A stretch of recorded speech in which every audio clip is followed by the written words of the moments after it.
السلام عليكم ورحمة الله وبركاته.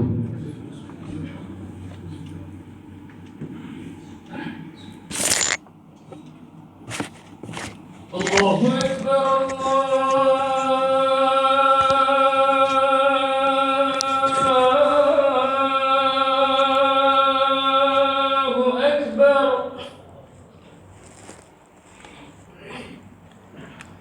الله أكبر الله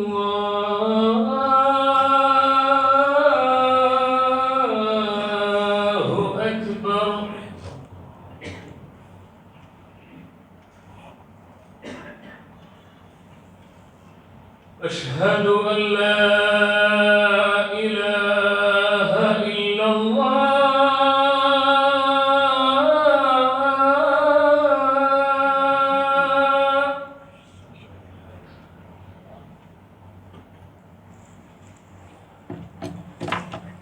أشهد أن لا إله إلا الله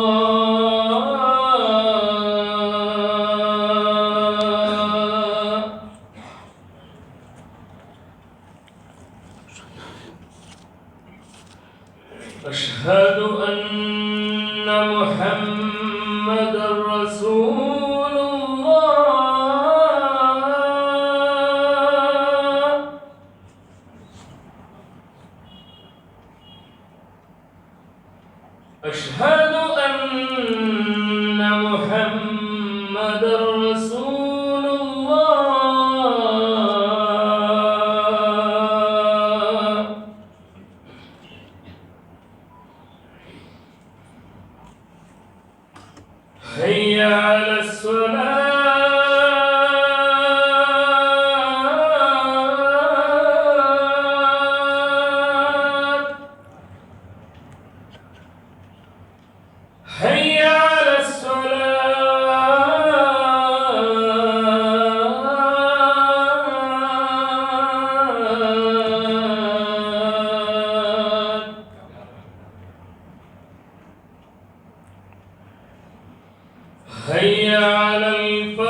الحمد لله رب العالمين نحمده ونستعينه ونستغفره ونؤمن به ونتوكل عليه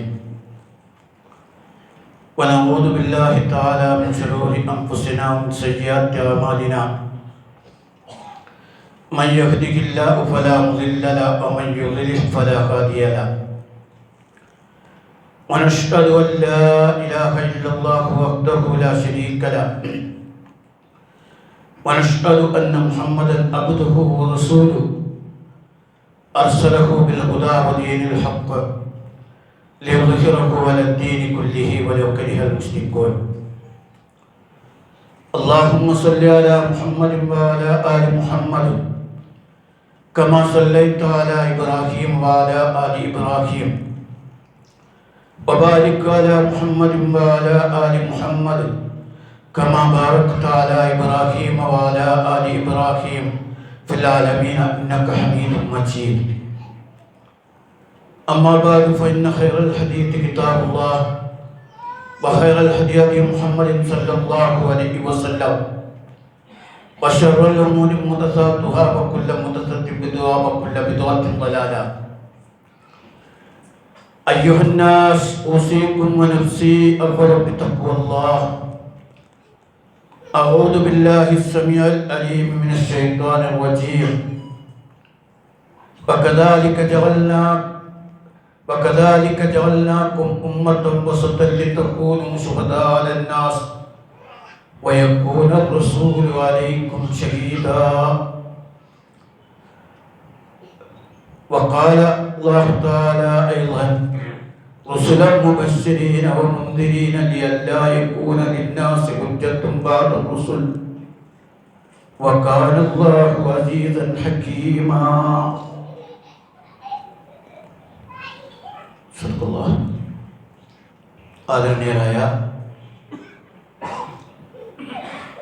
സഹോദരന്മാരെ സഹോദരികളെ, അല്ലാഹു സുബ്ഹാനഹു വ തആല നമ്മെ എല്ലാവരെയും അനുഗ്രഹിക്കുമാറാകട്ടെ. അള്ളാഹുവിൻ്റെ പരിശുദ്ധ ദീനനുസരിച്ച് ജീവിക്കുവാൻ നാം ഓരോരുത്തരെയും ആദ്യമായി വസിയത്ത് ചെയ്തുകൊള്ളുന്നു. നമ്മൾ ദുൽഹജ്ജ് 11 ദിവസത്തിലാണുള്ളത്. മുസ്ലിം ലോകം ഈദുൽ അദ്ഹ ആഘോഷിച്ചു കഴിഞ്ഞു. അയ്യാം തശ്രീഖിലാണ് ഇപ്പോൾ ഉള്ളത്. ദുൽഹജ്ജ് 11, 12, 13 ദിവസങ്ങൾ. ആ ദിവസങ്ങളെ അയ്യാം തശ്രീഖ് എന്നാണ് പറയുക. വിശുദ്ധ ഖുർആനിൽ ആ ദിവസങ്ങൾക്ക് അയ്യാം മഅദൂദ എന്ന് പ്രയോഗിച്ചിട്ടുണ്ട്, എണ്ണപ്പെട്ട ദിവസങ്ങൾ. അങ്ങനെ പ്രയോഗിച്ചത് ദുൽഹജ്ജ് 11, 12, 13 തീയതികളെ ഉദ്ദേശിച്ചാണ് എന്ന് ഹജ്ജുമായി ബന്ധപ്പെട്ട ഭാഗം വിശദീകരിക്കുന്ന ഭാഗത്ത് വിശദീകരിച്ച അയ്യാം മഅദൂദ, അയ്യാം തശ്രീഖിനെ കുറിച്ചാണ് മുഫസ്സിറുകൾ വിശദീകരിക്കുന്നത്. ഈ ദിവസത്തിന് അയ്യാമുൽ മിന, മിനയിലെ ദിവസങ്ങൾ എന്നും പേരുണ്ട്. അയ്യാം ശുർബ് വൽ അക്ൽ വൽ ദിക്ർ എന്നും വിശേഷിപ്പിച്ചിട്ടുണ്ട്. പാനത്തിൻ്റെയും ഭോജനത്തിൻ്റെയും സ്മരണയുടെയും ദിവസങ്ങളാണ്, തീറ്റയുടെയും കുടിയുടെയും ദിക്റിൻ്റെയും ദിവസങ്ങളാണ് അയ്യാം തശ്രീഖ്. ദുൽഹജ്ജ് 10 ഹജ്ജിൻ്റെ പ്രധാന കർമ്മങ്ങൾ അവസാനിക്കും. ദുൽഹജ്ജ് 11, 12, 13 അയ്യാം തശ്രീഖ് ദിവസങ്ങളിൽ ഹാജിമാർ മിനയിലായിരിക്കും. ജംറകളിൽ കല്ലെറിയുന്നതിന് വേണ്ടിയാണ്. 3 ദിവസം അവിടെ നിൽക്കുന്ന ഹാജിമാര് 3 ദിവസവും 3 ജംറകളിലും പ്രത്യേകം കല്ലെറിയും. ഈ അയ്യാമു തശ്രീഖ് എന്നതിന് പേര് വരാൻ കാരണം ശർറക യുശർരിഖു തശ്രീഖ് എന്ന് പറയുന്നതുകൊണ്ട് ഉദ്ദേശിക്കുന്നത് മാംസം ഉണക്കി സൂക്ഷിക്കുക എന്ന അർത്ഥത്തിലാണ്. ദുൽഹജ്ജ് 10 അറുക്കപ്പെട്ട ബലിമാംസങ്ങൾ അന്ന് ഫ്രിഡ്ജൊന്നുമില്ലല്ലോ, നല്ല സൂര്യന്റെ വെയിലത്ത് ഉണക്കി സൂക്ഷിക്കുകയാണ് ചെയ്യാറ്. അങ്ങനെ ഉണക്കി സൂക്ഷിക്കുന്നതിൽ ദിവസങ്ങളെ കുറിച്ചാണ് അങ്ങനെ പറയാറ്. അങ്ങനെയാണ് ആ പേര് വന്നിട്ടുള്ളത്. ആ ദിവസങ്ങളുടെ ഏറ്റവും വലിയ പ്രത്യേകത, ആ ദിവസങ്ങളിൽ നോമ്പ് നിഷിദ്ധമാണ്. ഇസ്ലാമിൽ നോമ്പ് നിഷിദ്ധമായത് 5 ദിവസങ്ങളിലാണ്. ഈദുൽ ഫിത്ർ, ഈദുൽ അദ്ഹ, അയ്യാമു തശ്രീഖ് അഥവാ ചെറിയ പെരുന്നാൾ, വലിയ പെരുന്നാൾ, പിന്നെ ഈ അയ്യാമു തശ്രീഖ് ആവുന്ന ദുൽഹജ്ജ് 11, 12, 13 ദിവസങ്ങളിൽ നോമ്പ് നിഷിദ്ധമാണ്. ബാക്കി ഏത് ദിവസങ്ങളിലും നമുക്ക് സുന്നത്ത് നോമ്പുകളോ ഫർദ് വീട്ടാനുള്ള നോമ്പുകളോ മറ്റു പല നോമ്പുകളും എടുക്കാവുന്നതാണ്. എന്തുകൊണ്ടാണ് അയ്യാമു തശ്രീഖിൽ നോമ്പ് നിഷിദ്ധമാക്കിയത് എന്നത് പണ്ഡിതന്മാർ ചർച്ച ചെയ്യുന്നുണ്ട്. അത് അല്ലാഹുവിൻ്റെ വിരുന്നുള്ള ദിവസമാണ് എന്നാണ് അതിന് വിശദീകരണം. പടച്ചവന്റെ അതിഥികളായിരിക്കും നമ്മൾ. അതുകൊണ്ട് തിന്നാനും കുടിക്കാനും ഒക്കെയാണ് ആവശ്യപ്പെട്ടിരിക്കുന്നത്. പക്ഷെ അതിനോടൊപ്പം ചേർത്ത് പറഞ്ഞത് അത് ദിക്റിൻ്റെയും കൂടി ദിവസമാണ്. അന്ന് ധാരാളമായി ആ ദിവസങ്ങളിൽ തക്ബീർ ചൊല്ലാവുന്നതാണ്. നമസ്കാരങ്ങൾക്ക് ശേഷമൊക്കെ തക്ബീറുകൾ ചെല്ലാനും, ഉദ്ഹിയത്ത് അറുക്കുന്നുണ്ടെങ്കിൽ ആ ദിവസങ്ങളിൽ അറുക്കാനുമൊക്കെ കൽപ്പിച്ചതായിട്ട് കാണാൻ സാധിക്കും. അപ്പൊ നമ്മളെ വളരെ സവിശേഷമായ ഒരു ദിവസത്തിലാണ് ഉള്ളത്. അഥവാ അള്ളാഹുവിൻ്റെ അതിഥികളായി അവന്റെ വിരുന്നുകാരായി തിന്നുകയും കുടിക്കുകയും അതോടൊപ്പം അള്ളാഹുവിനെ ഏറെ സ്മരിക്കുകയും ദിക്ർ ചൊല്ലുകയും ഒക്കെ ചെയ്യുന്ന ഹാജിമാർ അവരുടെ ജംറകളിൽ കല്ലെറിയുന്ന വളരെ പ്രധാനപ്പെട്ട ദിവസങ്ങളാണ് അയ്യാമു തശ്രീഖ്. എല്ലാം ചുരുക്കി പറഞ്ഞു എന്ന് മാത്രം. ആ അർത്ഥത്തിൽ അതിനെ പൂർണ്ണമായി ഉൾക്കൊള്ളാൻ നമുക്ക് സാധിക്കണം. കുറച്ച് ദിവസങ്ങളായി നമ്മൾ ഇബ്രാഹിം നബി അലൈഹി ഇസ്ലാമിൻ്റെ ചരിത്രം അനുസ്മരിച്ചുകൊണ്ടിരിക്കുകയായിരുന്നു. ഇന്നലെ പെരുന്നാളിനും അല്ലാത്തപ്പോഴൊക്കെ അവർ ഒരുപാട് കേട്ടതാണ്. ഞാൻ ഇനി വീണ്ടും ഇബ്രാഹിം നബിയുടെ ചരിത്രത്തിലേക്കൊന്നും കിടക്കുന്നില്ല. പക്ഷെ ഇബ്രാഹിം നബി അലൈഹി ഇസ്ലാമിൻ്റെ ജീവിതത്തിലെ വളരെ ശ്രദ്ധേയമായൊരു ഘടകം അദ്ദേഹം ഏറ്റവും നല്ല പ്രബോധകനായിരുന്നു എന്നതാണ്. സംവാദ രംഗത്ത് വളരെ സർഗാത്മകമായ നിലപാട് സ്വീകരിച്ച ഒരു ജീവിതമായിരുന്നു ഇബ്രാഹിം നബി അലൈഹി ഇസ്ലാമിൻ്റെ.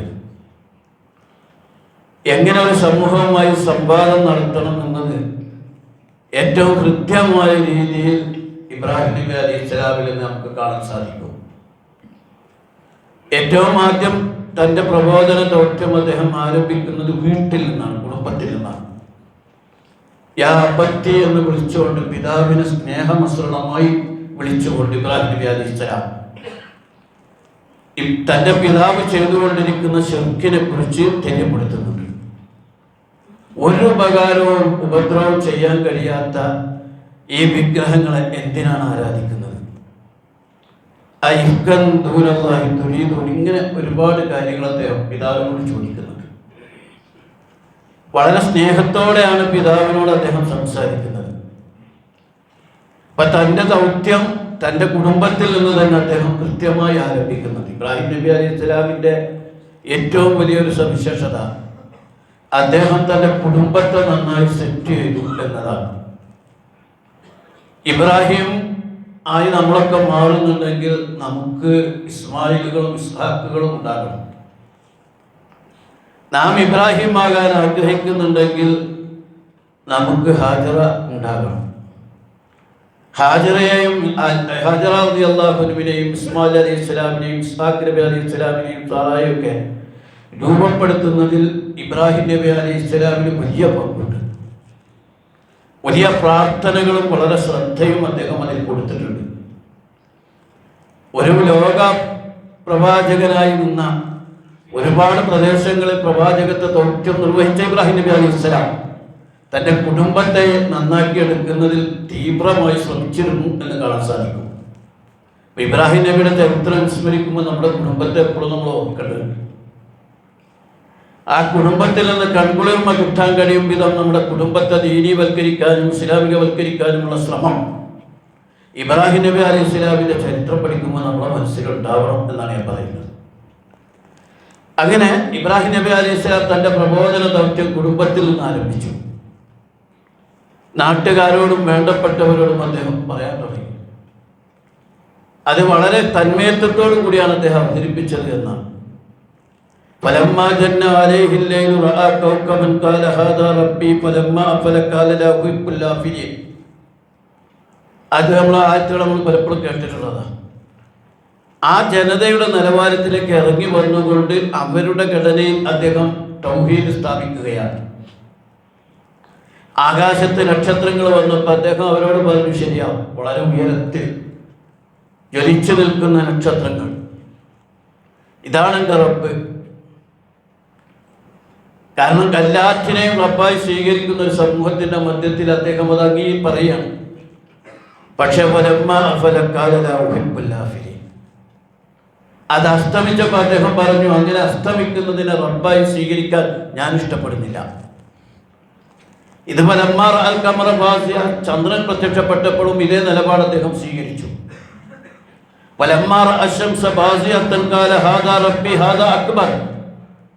പിന്നീട് സൂര്യൻ ഉദിച്ചു വന്നപ്പോഴും ഇത് കുറച്ചും കൂടി വലുതാണല്ലോ എന്ന് പറഞ്ഞുകൊണ്ട് സൂര്യനെയും റബ്ബായി അദ്ദേഹം പറഞ്ഞപ്പോൾ അതും അസ്തമിക്കുമ്പോൾ അദ്ദേഹം അസ്തമിച്ചു പോകുന്നതിനെ റബ്ബായി സ്വീകരിക്കുന്നത് വഴി ഞാൻ പിഴച്ചു പോകുമെന്ന് അവർ ഓർമ്മപ്പെടുത്തുകയാണ്.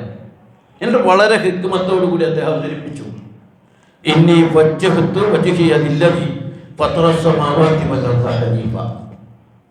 ഞാൻ എൻ്റെ മുഖത്ത് തിരിച്ചിരിക്കുന്നത് ആകെ ഈ സൂര്യനെയും ചന്ദ്രനെയും ലോകത്തെയും ഒക്കെ സൃഷ്ടിച്ച, ആകാശഭൂമികളെ മുഴുവൻ സൃഷ്ടിച്ച സ്രഷ്ടാവായ അള്ളാഹുവിൻ്റെ നേർക്ക് മാത്രമാണ് ഞാൻ എൻ്റെ മുഖത്തെത്തിരിക്കുക.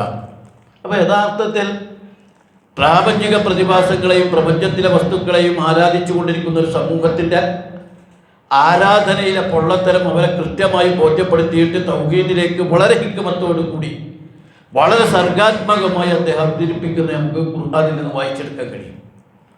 അതിൻ്റെ ആ പ്രബോധന വശം സ്വീകരിക്കുന്നതിന് പകരം പലപ്പോഴും നമ്മൾ ആലിമീങ്ങളൊക്കെ ചെയ്ത് ഇബ്രാഹിം നബി നുണ പറഞ്ഞോ അല്ലേ എന്നുള്ള ചർച്ചയിലാണ് പോകുന്നത്.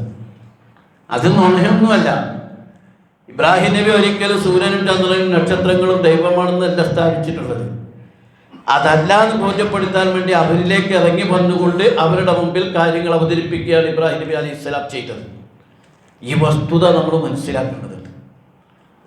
ഇത് കഴിഞ്ഞ് നമുക്ക് പിന്നീട് കാണാൻ കഴിയും, അദ്ദേഹം വിഗ്രഹാരാധനയുടെ പൊള്ളത്തിൽ അവരെ ബോധ്യപ്പെടുത്തുന്നത് കാണാൻ കഴിയും.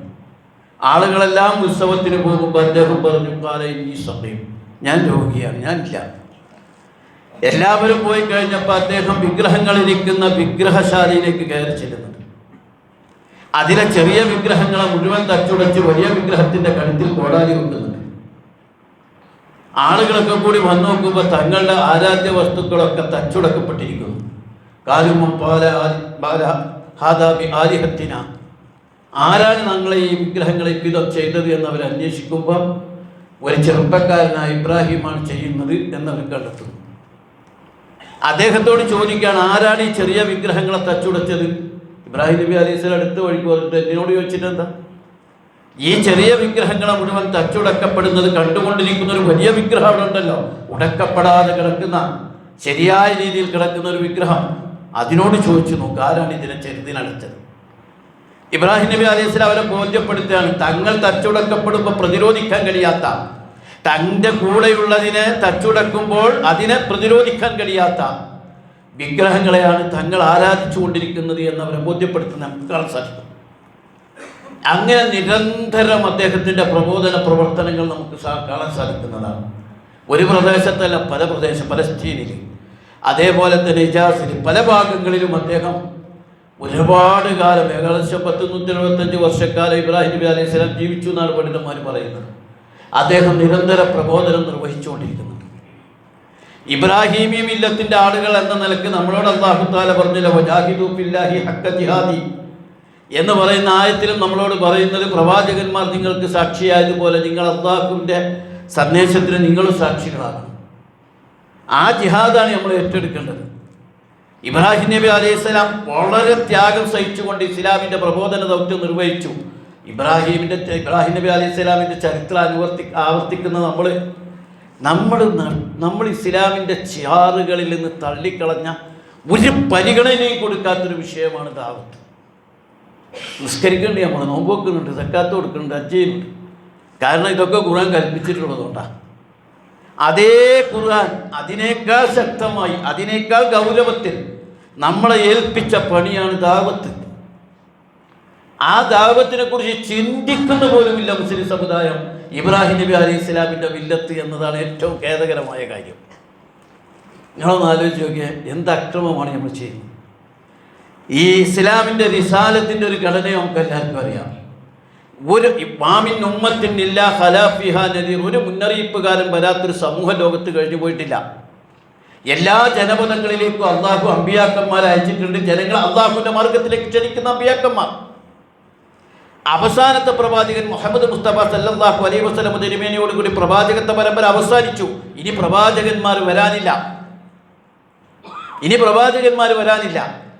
പക്ഷേ പ്രവാചകന്മാർ നാളിതുവരെ ചെയ്തു വന്ന ആ ദൗത്യം പ്രവാചകൻ മുഹമ്മദ് സല്ലല്ലാഹു അലൈഹി വസല്ലം തിരുമേനിയുടെ ഉമ്മത്തിനെ ഏൽപ്പിച്ചിരിക്കുകയാണ്, നമ്മളെ ഏൽപ്പിച്ചിരിക്കുകയാണ്. നമുക്ക് മുസ്ലിം വസമ്മാക്കുമുൽ മുസ്ലിമീന മിൻ ഖബ്ലി വഫീ ഹാദാ ഹുവ ജിത്തബാക്കും.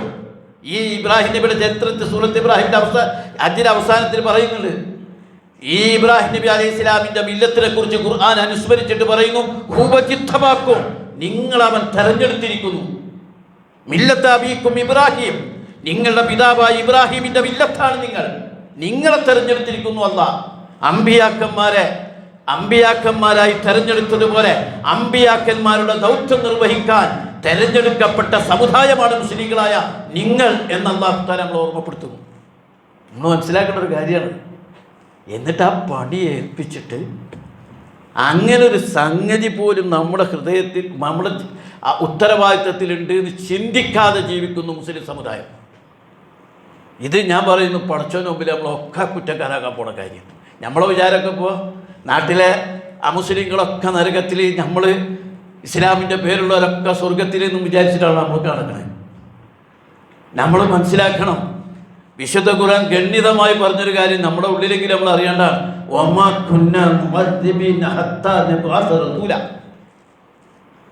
ഒരു പ്രവാചകൻ നിയോഗിതമാകാതെ ഒരു ജനസമൂഹത്തെ അല്ല ശിക്ഷിക്കൂല.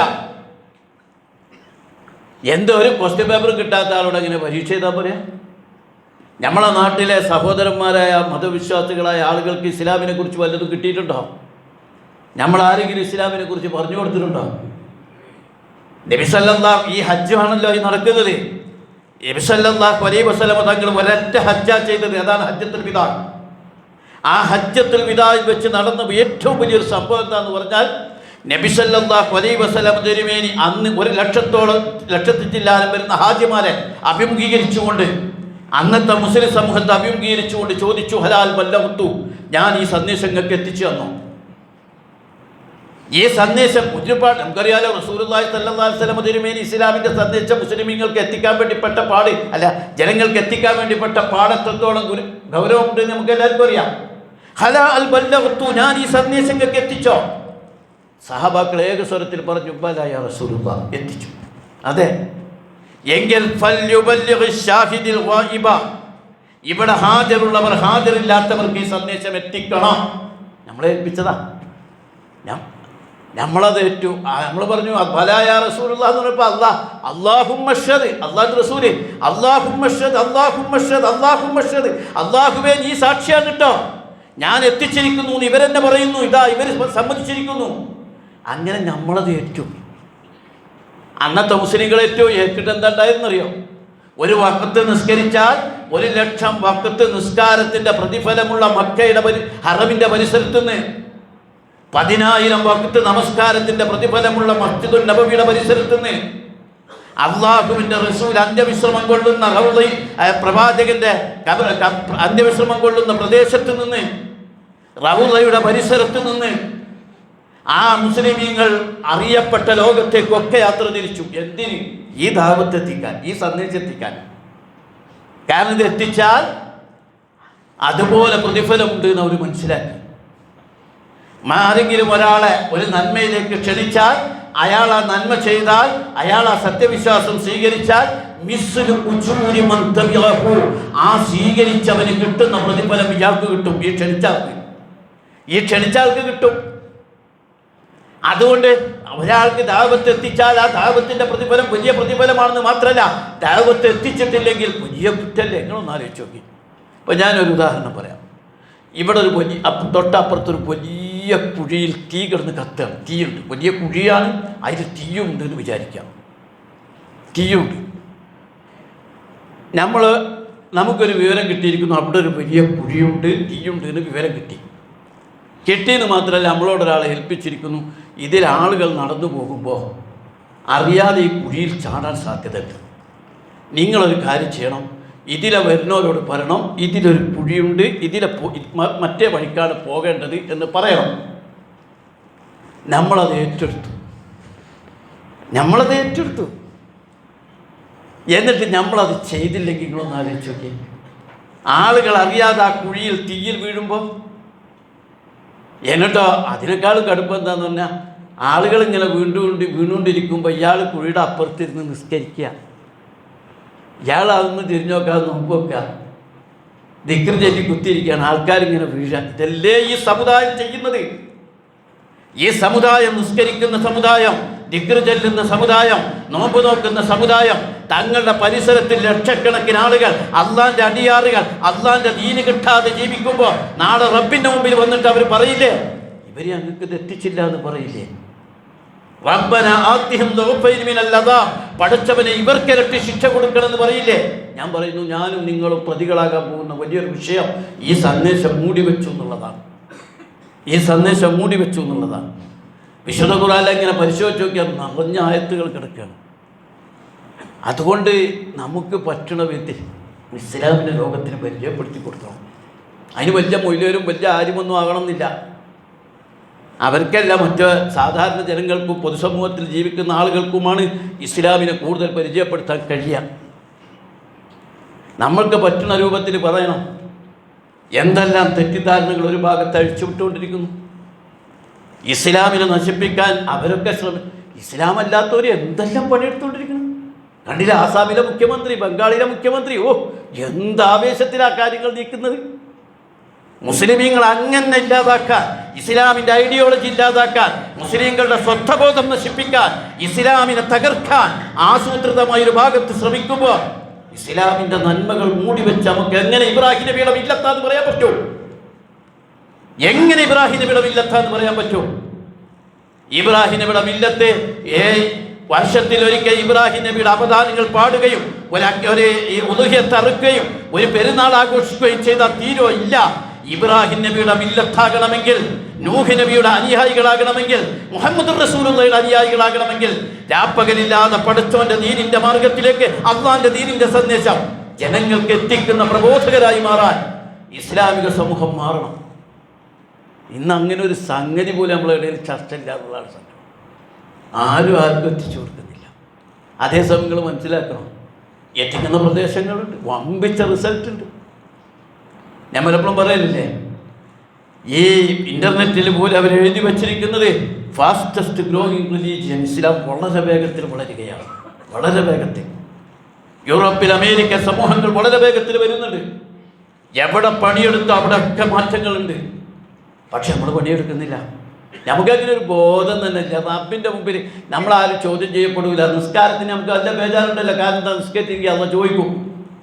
നോമ്പ് വെക്കാൻ നമുക്ക് എല്ലാം ബേജാറുണ്ടല്ലോ. റമദാൻ മാസത്തിൽ നോമ്പ് വെച്ചില്ലെങ്കിൽ അള്ള ചോദിക്കും, ശിക്ഷട്ടു. എന്നാൽ നമ്മൾ മനസ്സിലാക്കണം, ഇതുപോലെ റബ്ബ് ചോദിക്കും, എൻ്റെ അടിയാറുകൾക്ക് എൻ്റെ സന്ദേശം തന്നിട്ട് കെട്ടിപ്പൂട്ടി വെച്ചോ എന്ന് ചോദിക്കും. അത് കൊടുത്തില്ലേ എന്ന് ചോദിക്കും. നമ്മൾ പ്രതിക്കൂട്ടിലാകും, നമ്മൾ കുറ്റവാളികളാകും, നമ്മൾ നരകത്തിൽ എറിയപ്പെടും. അത് കിട്ടാത്ത പച്ചപ്പാപങ്ങൾ റബ്ബിനോട് പറയും, റബ്ബേ ഞങ്ങൾക്ക് ഇതൊന്നും അറിഞ്ഞുകൂടായിരുന്നു. അവരെ പാട്, അവരെ പള്ളി, അവരെ നിസ്കാരം, അവരെ നോമ്പ്, അവരങ്ങനെ പോണ്. ഒരിക്കലെങ്കിലും ഇത് ഞങ്ങൾക്ക് പറഞ്ഞു തന്നിട്ടില്ല റബ്ബേ.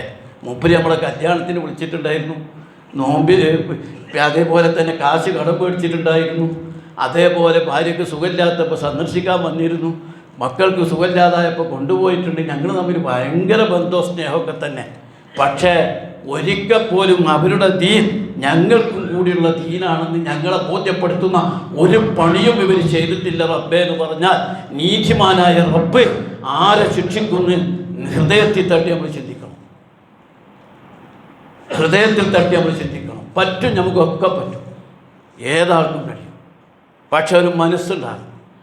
എൻ്റെ ഒരു പഴയൊരു സുഹൃത്തുണ്ടായിരുന്നു, ഒരുപാട് കൊല്ലമുള്ള ഒരു 18 വയസ്സുള്ള അജ്മൽ എന്ന് പറയുന്ന ഒരു ചെറുപ്പക്കാരൻ, തമിഴ്നാട്ടിലാണ്. അവൻ ഇസ്ലാമിലേക്ക് കടന്നു വന്ന ആളാണ്.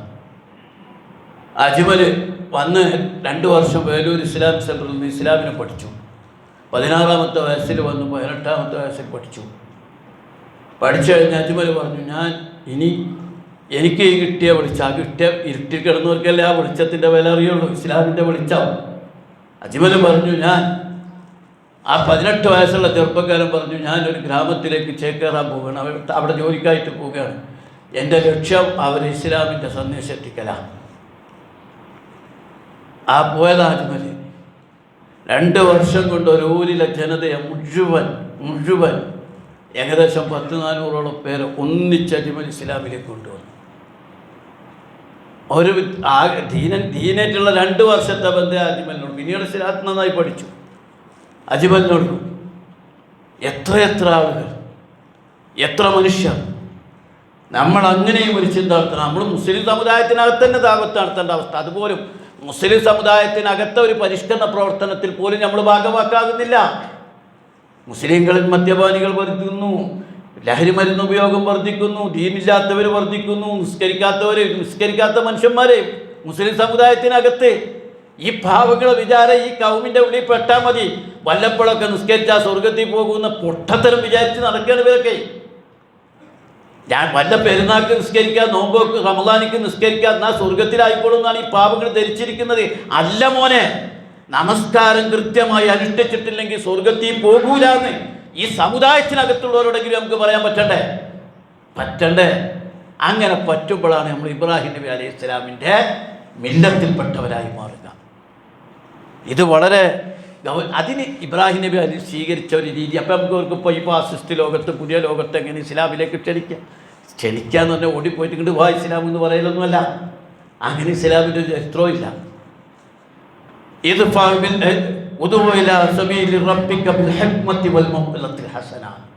സതുപദേശത്തോടും സ്നേഹത്തോടും കൂടി ആളുകൾ അല്ലാഹുവിൻ്റെ മാർഗത്തിലേക്ക് ക്ഷണിക്കണമെന്നില്ല. നമ്മളത് കണ്ടാൽ തന്നെ ഇത് ഇസ്ലാമിൻ്റെ നന്മയെന്ന് കണ്ടാൽ ആളുകൾ ഇസ്ലാമിനെ ഉൾക്കൊള്ളാൻ തയ്യാറാവും.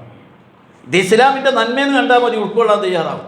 ഈ ഇസ്ലാമിലേക്ക് കൺവെർട്ട് അല്ലേ, ഇസ്ലാമിനെ കുറിച്ച് സ്മാർത്ഥ വിചാരം ഉണ്ടായാൽ മതി. അതിൻ്റെ പ്രതിഫലനങ്ങൾ പിന്നീട് സമൂഹത്തിലുണ്ടാവും. നല്ല വിചാരം ഉണ്ടാക്കിയാണെങ്കിലും നമുക്ക് കഴിയും.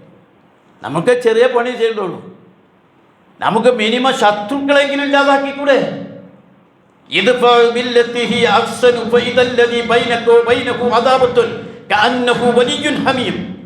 സകല തിന്മകളെയും നന്മ കൊണ്ട് പ്രതിരോധിച്ചാൽ കഠിന ശത്രുവിനെ പോലും ആത്മമിത്രമാക്കി മാറ്റിയെടുക്കാൻ കഴിയും. ഞാൻ പറയുന്നത് ഈ അയ്യാമുത്ത ശരിക്കിൽ ഏറ്റവും വലിയ ദിക്ർ ഇതാണ്. എൻ്റെ ദീനിന് എനിക്കെന്ത് ചെയ്യാൻ പറ്റും? ഞാൻ എന്ന കാനേശകുമാരി മുസ്ലിമിൽ നിന്ന് ഇസ്ലാം ആഗ്രഹിക്കുന്ന ഒരു പ്രബോധകനായ മുസ്ലിമായി മാറാൻ എനിക്കെങ്ങനെ കഴിയുമെന്ന് നമ്മൾ ആത്മാർത്ഥമായി പരിശോധിക്കണം, ചിന്തിക്കണം. നമുക്ക് സാധിക്കും. ഒരു കാലത്ത് ഇസ്ലാമിൻ്റെ പ്രചാരണത്തിൻ്റെ പ്രഭവകേന്ദ്രമായിരുന്നു പൊന്നാനിക്കടക്കുള്ള പ്രദേശങ്ങൾ. ഇവിടെ നിന്ന് ഇസ്ലാമിക പ്രബോധനം നിർവഹിക്കപ്പെട്ടിരുന്നു. ആ പ്രബോധനത്തിൻ്റെ ഫലം കൊണ്ട് നമ്മുടെ കാരണവന്മാർ മുസ്ലിമായിട്ട് ആ ചുളിവിൽ മുസ്ലിമായി രക്ഷപ്പെട്ടവരാ നമ്മൾ. അന്ന് സഹാബാക്കളെ അന്നത്തെ യാത്രാ സൗകര്യം ഉപയോഗിച്ച് ഇവിടെ വന്ന് ദീനിനെ പ്രബോധനം ചെയ്തതുകൊണ്ടാണ് നമ്മൾ ഇന്ന് ഈ പള്ളിയിൽ നിസ്കരിക്കുന്ന മുസ്ലിങ്ങളായി മാറിയത്. അതല്ലെങ്കിലോ നമ്മളും പിഴച്ചുപോയ സമൂഹത്തിൽ പെട്ടുപോയേനെ. അതില്ലാതിരിക്കണമെങ്കിൽ മനുഷ്യത്വമുണ്ടെങ്കിൽ, കാരുണ്യമുണ്ടെങ്കിൽ, ജനസമൂഹത്തോട് സ്നേഹമുണ്ടെങ്കിൽ എൻ്റെ സഹോദര സമുദായ അംഗങ്ങളെയും കൂടി നരകത്തിൽ നിന്ന് രക്ഷിക്കണം. ഞാനൊരു ബഷീറും നദീറുമാകണം. സ്വർഗത്തെക്കുറിച്ച് ജനങ്ങൾക്ക് സന്തോഷ വാർത്ത അറിയിക്കുന്ന, അവർക്ക് വരാനിരിക്കുന്ന നരകത്തെക്കുറിച്ച് അവരെ ബോധ്യപ്പെടുത്തി കൊടുക്കുന്ന, മുന്നറിയിപ്പ് കൊടുക്കുന്ന ബഷീറും നദീറുമായി മാറാൻ എനിക്ക് കഴിയണം എന്നിടത്തേക്ക് നമ്മൾ മാറണമെന്നാണ് എനിക്ക് ഓർമ്മപ്പെടുത്താറ്. അതാണ് ഇബ്രാഹിം നബി അലൈഹി സ്വലാമിൻ്റെ മില്ലത്തിൻ്റെ ജിഹാദ്. ഇബ്രാഹിം നബി അലൈഹി സ്വലാമിനെ അനുസ്മരിക്കുമ്പോൾ ആ പ്രബോധനത്തിൻ്റെ ദൗത്യം ത്യാഗം സഹിച്ചെങ്കിലും അദ്ദേഹം എന്നും അനുസ്മരിക്കപ്പെടുന്ന മഹാവ്യക്തിത്വമാണ്. കഴിഞ്ഞ 1400 കൊല്ലമായിട്ട് മുസ്ലിം സമുദായം ഒരു വർഷത്തിൽ ദിവസം അദ്ദേഹത്തെ അനുസ്മരിക്കുന്നു. അദ്ദേഹത്തിൻ്റെ പാതകൾ പിൻപറ്റിക്കൊണ്ട്, മില്ലത്തിനെ പിൻപറ്റിക്കൊണ്ട് ഹജ്ജ് നിർവഹിക്കപ്പെടുന്നു. ഇതിനോളം മഹാനായ ഒരു വ്യക്തിത്വമായ ചരിത്രത്തിൽ നമ്മൾ പഠിച്ചു നോക്കണം. റസൂലുള്ളാഹി സ്വല്ലല്ലാഹു അലൈഹി വസല്ലം തിരുമേനിയെപ്പോലെ ചരിത്രത്തിൽ മനുഷ്യ സമൂഹത്തിൽ തിളങ്ങി നിൽക്കുന്ന ഒരു മഹാവ്യക്തിത്വമാണ് ഇബ്രാഹിം നബി അലൈഹി സ്വലാം എന്ന് നമ്മൾ മനസ്സിലാക്കണം. നമ്മൾ ഈ ഇസ്ലാമിൻ്റെ നന്മയൊന്നും പ്രചരിപ്പിക്കാതെ അതൊക്കെ കെട്ടിപ്പൂട്ടി വെച്ചപ്പോൾ യോഹനല്ലദീന കഫറൂ മിൻ ബനീ ഇസ്രായീല അലാ നിസാനി ദാവൂദ ഈസ ബിൻ മറിയം, ദാവൂദ് നബി അലൈഹി സ്വലാമിൻ്റെയും ഈസ ബിൻ മറിയമിൻ്റെയും നാവിലൂടെ ബനൂ ഇസ്രായേലികൾ ശപിക്കപ്പെട്ടതുപോലെ മുസ്ലിങ്ങൾ ശപിക്കപ്പെടും. നമ്മൾ ദാവത്തും ഇസ്ലാമൊക്കെ ആയിട്ട് ജീവിച്ചു നോക്കിയാൽ ഒരു ആസാം മുഖ്യമന്ത്രിക്കോ, ഒരു ബംഗാൾ മുഖ്യമന്ത്രിക്കോ, ഒരു UP മുഖ്യമന്ത്രിക്കോ ഒന്നും ഈ സമുദായത്തെ ഒന്നും ചെയ്യാൻ പറ്റില്ല. അള്ളാഹിൻ്റെ സഹായം അപ്പം ഉണ്ടാവും. പണ്ട് മൂസാ നബി അലൈഹി സ്വലാം ദാവത്തിന് ഒരുക്കാൻ നേരത്ത് അള്ളാഹിൻ്റെ മുമ്പിൽ ഒരു ലിസ്റ്റ് തന്നെ വെച്ചു. എനിക്കത് വേണം, അത് വേണം, അങ്ങനെ വേണം, എൻ്റെ നാവിൻ്റെ കെട്ടടിക്കണം. അതാണ് റബ്ബി ഇശ്റഹ് ലി സദ്രി വയസ്സിർ ലി അംരി വഹ്ലുൽ ഉഖ്ദതം മിൻ ലിസാനി യഫ്ഖഹു ഖൗലി വജ്അൽ ലി വസീറൻ മിൻ അഹ്ലി ഹാറൂൻ അഖി ഉസ്തദ് ബിഹി അദ്രി വഅശ്രികുഹു ഫി അംരി എന്നിങ്ങനെ ഒരു ലിസ്റ്റ് അങ്ങ് വെച്ചു. ഒരൊറ്റ മറുപടി അള്ളാഹ് കാലക്കത് ഊത്തി തത്തുലക്കയാ മൂസ. മൂസ നീ എന്ത് ചോദിച്ചതൊക്കെ തന്നിരിക്കുന്നു. നമ്മൾ ദാഹിയാണോ അള്ളാഹിനോട് ചോദിച്ചതിനൊക്കെ അള്ളാഹ് ഉത്തരം നൽകും. ദാവത്തിന് പോകുന്ന അള്ളാഹിൻ്റെ ദീനിനെക്കുറിച്ച് പരിചയപ്പെടുത്തുന്ന ഏതാളെയും അള്ളാഹു ഇഷ്ടം പോലെ സഹായിക്കും. ദയവ് ചെയ്തൊരു തെറ്റിദ്ധാരണ മാറ്റണം. ഈ പണി ഏതോ സംഘടനക്കാരുടെയോ ഏതോ മൗലവിമാരുടെയോ ഏതോ പാർട്ടിക്കാരുടെയോ പണിയല്ല. ഇത് കദാലിക ജഅൽനാകും ഉമ്മത്തൻ വസത്താ ലിതകൂനു ശുഹദാ അലന്നാസ്. ഈ സമുദായത്തെ ഉമ്മത്തും വസത്താക്കിയതുപോലെ ഖൈർ കുൻതും ഖൈറ ഉമ്മത്തിൻ ഉഖ്രിജത് ലിന്നാസ്, നിങ്ങളെ ഖൈർ ഉമ്മത്താക്കി മാറ്റിയത്. നിങ്ങൾ നിസ്കരിക്കണം, നോമ്പൊക്കണം, നല്ല ഖുർആൻ പറഞ്ഞത് നിങ്ങളെ ഖൈർ ഉമ്മത്തായതും നിങ്ങളെ ഉമ്മത്തും വസത്തായതും ഉത്തമ സമുദായമായി മാറിയതും നന്മ കൽപ്പിക്കുന്ന, തിന്മ വിരോധിക്കുന്ന, ഇസ്ലാമിന് വേണ്ടി നിലകൊള്ളുന്ന, ഇസ്ലാമിനെ പ്രബോധനം ചെയ്യുന്ന ഒരു സംഘമാണ് നിങ്ങൾ എന്നതിൻ്റെ പേരിലാണ്. എന്ന് നിങ്ങൾ അതിൽ നിന്ന് തെന്നിയോ നിങ്ങൾ ഖൈർ ഉമ്മത്തല്ല, നിങ്ങൾ ഉമ്മത്തും വസത്തല്ല, നിങ്ങൾ മില്ലത്ത് ഇബ്രാഹിമല്ല, നിങ്ങൾ റസൂലുള്ളാഹിന്റെ അനുയായികളല്ല എന്ന തിരിച്ചറിവ് എനിക്കും നിങ്ങൾക്കും ഉണ്ടാകണം. ഒരു തീരുമാനം ഈ അയ്യാമത്തെ ശരിക്കും നമുക്ക് എടുക്കാൻ കഴിയണം. അള്ളാഹുവിൻ്റെ ദീനിൻ്റെ മാർഗത്തിൽ എന്നെ കൊണ്ടാകുന്ന ചെറിയ പണിയെങ്കിലും നിർവഹിക്കാൻ ഞാൻ തയ്യാറാകുമെന്ന് തീരുമാനിക്കാൻ കഴിയുമ്പോൾ അൽഹംദുലില്ലാഹ് അത് ഏറ്റവും വലിയൊരു ദിക്റായി മാറും. അല്ലാഹു തആല നമ്മളെല്ലാവരെയും അനുഗ്രഹിക്കുമാറാകട്ടെ. അഖൂലു ഖൗലി ഹാദാ അസ്തഗ്ഫിറുല്ലാഹ് ലി വലക്കും.